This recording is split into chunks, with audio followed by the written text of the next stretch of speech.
What's going on, guys? My name is Jacob. Welcome back to a brand new video. So I'm here for the 2012 Monaco Grand Prix here for the Iceman returns on F1 2012, and you can see now Raikkonen is getting strapped into the car.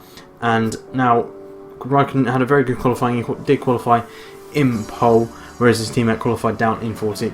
This is a setup Kimi Raikkonen used for qualifying, and he's using for this weekend. And obviously it's a good setup for Monaco, full down, high downforce, and likely race strategy. Lap 17 looks like going on to, he's pitting from the options to the primes and going for a aggressive fuel strategy today, which means the car is being underfueled. And now looking at the grid, Kimi Raikkonen qualified on pole ahead of the two McLarens of Lewis Hamilton, Jenson Button, with Fernando Alonso qualifying in 4th and Mark Webber qualifying ahead of his teammate Sebastian Vettel in 5th and 6th, with Michael Schumacher in 7th and Sergio Perez in 8th, with Nico Rosberg in 9th, and rounding out the top 10 is Jono Verne. Obviously, looking down, you can tell that Roman Grosjean didn't have the best qualifying down in 14th, whereas Vitaly Petrov had a very good running for Caterham, qualifying in 15th. Felipe Massa just getting through into Q2, scraping by the skin of his teeth in 17th. But overall not having a good qualifying, as well as Nico Rosberg, who qualified down in 18th for Force India. But now let's go on to the track, and Raikkonen obviously wanting a good Grand Prix this weekend. He has won here before, of course, and starting in pole position, he is starting in the best place, and now you can see Raikkonen there. And then Fernando Alonso, for some reason, I can't remember what position he was starting in, and then you can see Roman Grosjean down in 14th. And now we're on the grid, revving up to 5 red lights here at Monaco, the street to Monte Carlo, and it's 5 lights out and away we go. And Kimi gets a very good start, obviously, and he is able to fend off Hamilton and Button coming up into turn 1. He does in fact fend off Hamilton and Button. Obviously the top 3 is still in the places where they're qualified, and Raikkonen up into the lead. And now we're going to come onto lap 17, coming through this section. Lots of drivers have said in the past that when you get a section right, it feels absolutely great. And Raikkonen now goes down into the lean fuel mix, as Hamilton is still right there behind him, as is Jenson Button. But coming through Rascasse, Raikkonen now pulls into the pit, and he's going to strap on a set of the soft tyres, which are the prime tyres for this weekend. Obviously the super softs and softs here, and Raikkonen has now gone on to the soft tyres, and he gets held up a slight bit by Perez in the pits, but nevertheless it's still a slick pit stop with 3.9 seconds. And he goes back up to the rich fuel mix now, just to, I think, not lose too much time, and he rejoins MP5, it looks like, but it does all depend where Webber is behind him. And now you can see Webber is there, and he actually gets past Dunn, and that's not good news for Raikkonen, because Webber is now lucked into first place with the undercut, and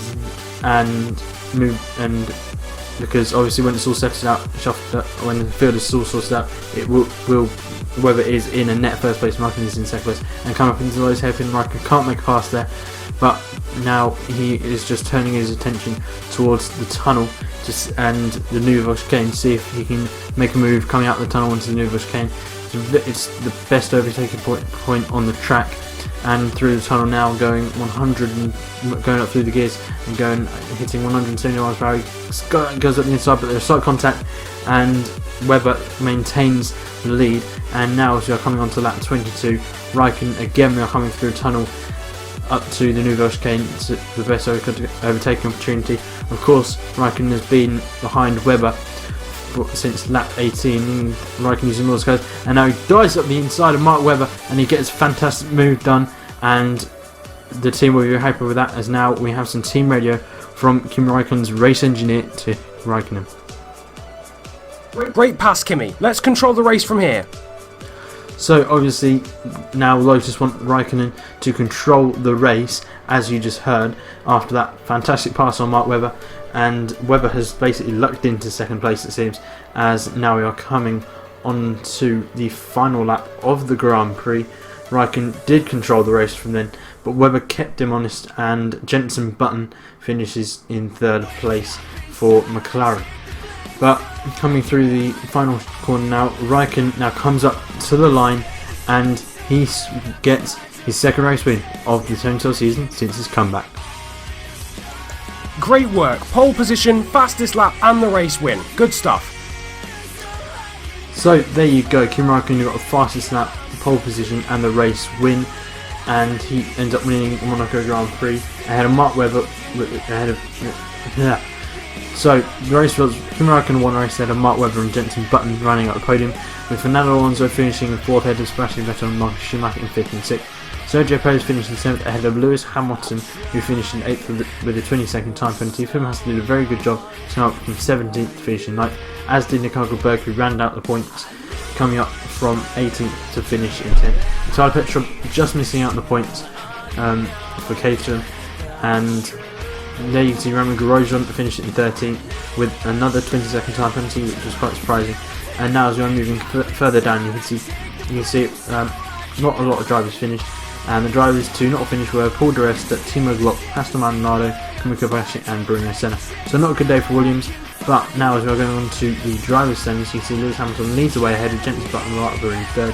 Raikkonen was up to 4th ahead of Alonso, Vettel and Schumacher, with Sergio Perez in 8th and Roman Grosjean 10 points behind in 9th, with Pastor Maldonado rounding up the top 10 in 14. So obviously the top 2 of the two McLarens, Lewis Hamilton and Jenson Button, are very close. Obviously only 3 points separate them, so that's an interesting battle to watch. And Kimi Raikkonen looks to be bringing up the rear, so that will also be very interesting to watch, as he is only 5 points behind Mark Webber. Now onto the Constructors' Championship, you can see McLaren lead the way, 40 points ahead of Red Bull, who are in second 103 points. Lotus lie third with 101 points with a healthy buffer to Ferrari in 4th, with Mercedes in 5th and Sauber 1 point behind it in 6th. Williams are in 7th and Toro Rosso are on 7 points in 8th, with Force India being the final point scorer. Teams yet to score are Mauricio, Caterham and HRT. But that's it from me, guys. If you did enjoy this video, please give it a big like, comment down below what you thought, subscribe if you are new for weekly F1 content. You can follow me on Twitter @Petrod_. As always, there's links that down in the description, as there are also all the music used in this video is also down in the description. And if you want to get a part of Freedom, then I highly recommend it. A link to that will also be down in the description. But that's been it for me, and I'll see you next time.